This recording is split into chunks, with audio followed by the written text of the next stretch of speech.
Gentleman, میں آپ سے ایک چھوٹی سی بات شیئر کرتا ہوں. ہمارا ایک کانسیپٹ ہے کہ کام جو ہے انسان کا وہ خود بولتا ہے، نہ کہ یہ ہے کہ ہمیں خود سے بول بول کے بتانا پڑے کہ جی میں نے یہ کام کر لیا، وہ کر لیا، میں بہت اچھا کام کرتا ہوں. ایک ہی کانسیپٹ ہے کہ ہمیں جی بول بول کے بتانا چاہیے، جو کریں وہ بتائیں. ایک جگہ میں سن رہا تھا کس نے کہا جی کام آپ تھوڑا سا کریں لیکن اس کو بڑھا چڑھا کے بیان کریں. تو میرا دوسرا پوائنٹ آف ویو یہ ہے کہ نہیں جی آپ کام کریں، آپ کا کام بولتا ہے، جس نے دیکھنا ہے وہ دیکھ لے گا، اس کو سمجھ آ جائے گی کہ کیا کرنا ہے. میں آپ سے ایک چھوٹی سی بات شیئر کرتا ہوں، میں بھی وہ ہمیں تھوڑی سی زیادہ ہیلپ کر سکے اس چیز کی انڈرسٹینڈنگ کے لیے کہ کام زیادہ ضروری ہوتا ہے یا چلیں کام اپنی جگہ پہ تو ہے، لیکن اس کی بجائے ہمارے لیے زیادہ ضروری ہے کہ جو کام کریں اس کو ہم ایڈورٹائز بھی کریں. آئی پرسنلی بلیو کہ ایڈورٹائز کرنا اس لیے ضروری ہے کہ اب ماڈرن ایج میں یہ ساری چیزیں بہت ضروری ہو گئی ہیں. سوشل میڈیا نیٹ ورک آیا ہی اس لیے ہے کہ وہ آپ کو یہ بتائے کہ جناب آپ نے جو کام کیا ہے اس کو ایڈورٹائز کریں، اپنے لوگوں کو بتائیں تاکہ آپ کی اس اسکل سے میکسیمم لوگ مستفید ہو سکیں.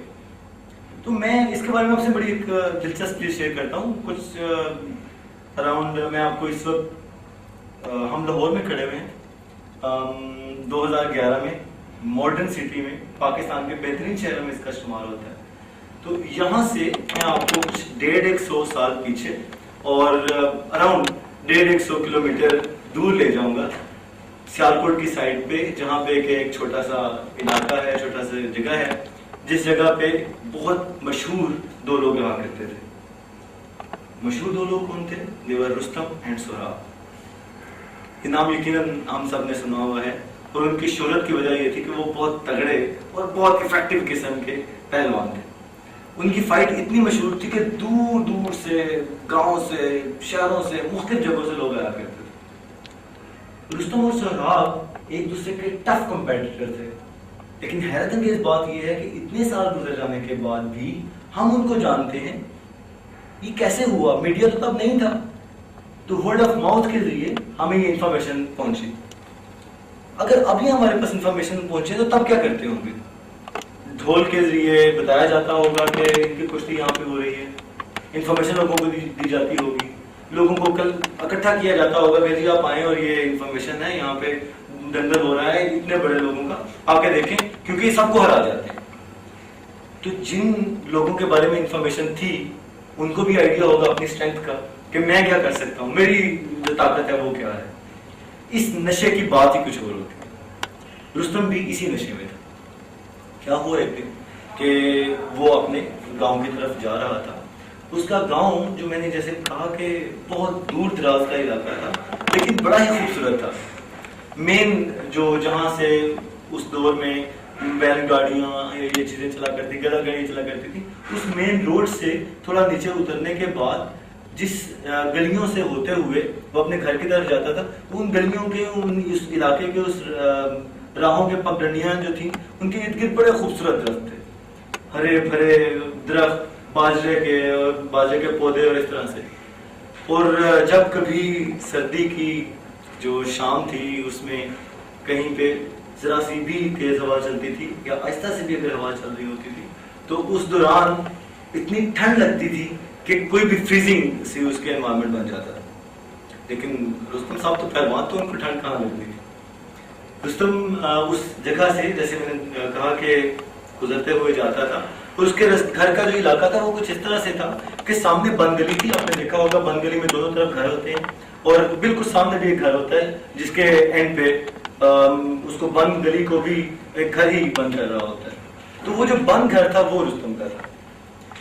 ایک رات رستم اپنے گھر واپس آ رہا تھا، جب چاند کی جو 14ویں رات تھی اور اس کی لائٹ چھن چھن کے وہاں سے آ رہی تھی، نیلی روشنی، اور ہلکی ہلکی ہوا چل رہی تھی، سردیوں کا موسم. لیکن رستم اپنی جیت کے نشے میں، جو کہ کشتی وہ کسی کو ہرا کے آیا تھا، بڑا لہکتا مہکتا ہوا آ رہا تھا.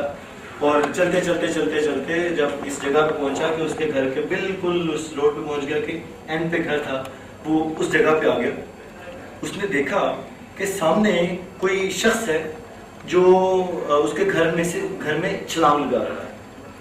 رستم ایک لمحے کے لیے رکا، اس نے کچھ سوچا اور اپنے گھر کی طرف دوڑ لگا دی. جب وہ بھاگا اور جا کے قریب سے اس نے بھی ایک جمپ لگا دیا جس سے اس نے اس کو پکڑ لیا.